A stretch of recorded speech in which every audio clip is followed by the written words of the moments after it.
রাজনৈতিক পোস্টার ছিল, সে দেয়ালে এখন শুধু নবাব সিরাজউদ্দৌলা কলেজের ছাত্রছাত্রীবৃন্দ তারা দেয়ালিকা করতেছে।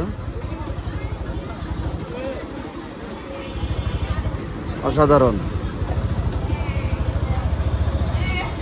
এমন দৃশ্য বারবার ফিরে আসুক, আমরা এরকম দৃশ্যই দেখতে চাই।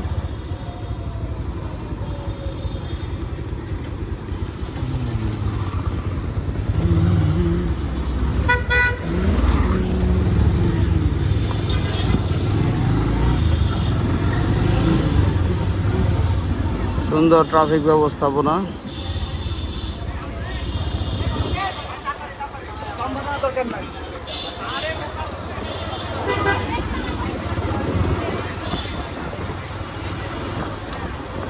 যে কারোর ভালো লাগবে এরকম দৃশ্য।